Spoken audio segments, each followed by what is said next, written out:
Who inspired you then when you were getting into radio? Were there certain presenters that you listened to and thought, I'd like to be like that? Was you always someone who thought, I just want to be myself? Never. Probably should have had a few more people. Might earn more money. No, not at all. I've got people I like, but most of my references would be from when I started in radio, you know, rather than when I was a kid growing up in Northern Ireland, when Radio 1 was the youth channel, but it didn't connect to me because it was an English channel. And I mean, if you look back in the days of Radio 1 when I was growing up, they used to do OBs in Wales with leaks. Do you know what I mean? Mm-hmm. It wasn't what it is now, and they certainly didn't have prominent Irish presenters like when I was doing the afternoon with Edith.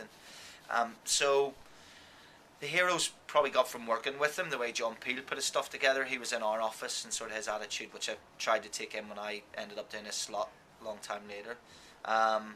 And then you go to the other extreme with someone like Scott Mills. I learnt a lot off him by the way he drove a desk. I know it sounds weird, but the way he used the technology, when he hit the music, when he stopped talking, when to end a link and when to start a link.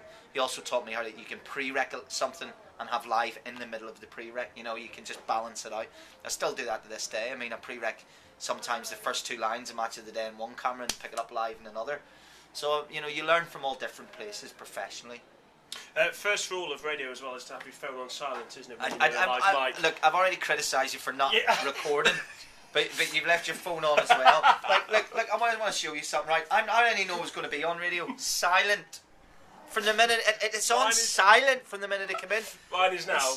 But that's the thing with the radio. You never stop learning as well, isn't it? That you never stop learning, even if you're starting at the bottom or at the top. You never stop learning. Well, no, I would disagree. I'd say the ability to learn never disappears. The options to learn never disappears, and to get better never disappears. The problem is when people don't learn.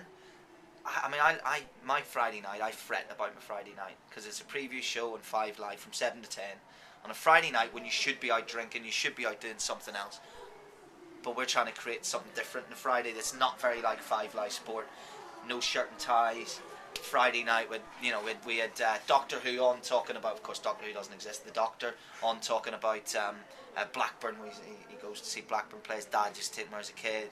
Noel Gallagher on Man City, and at the same time just getting the right footballers on, and I put a hell of a lot of effort into that, and it can get better every week, and you have bad shows and good shows, but it's learning from it. How can you create a better feature than the one you did the year before, even if it was successful.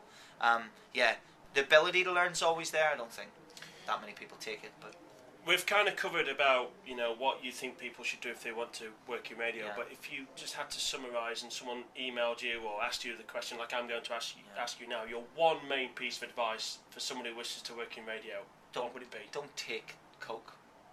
That's honestly, Coke.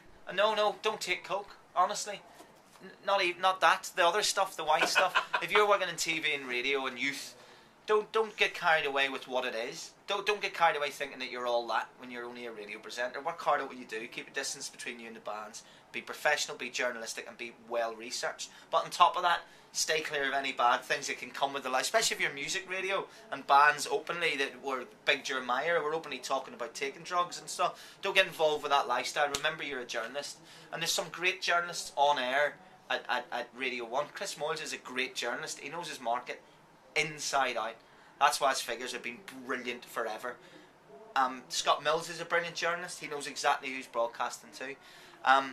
Great journalism comes in many forms, and the other bit of advice I'd say as well, it's hard to be original if that originality doesn't come with a stern face. Especially anyone who wants to get into news broadcasting. You can be creative within it. Don't let people who are 20, 30 years older say that your way's wrong just because it's different from theirs, because their way was young and innovative when they started.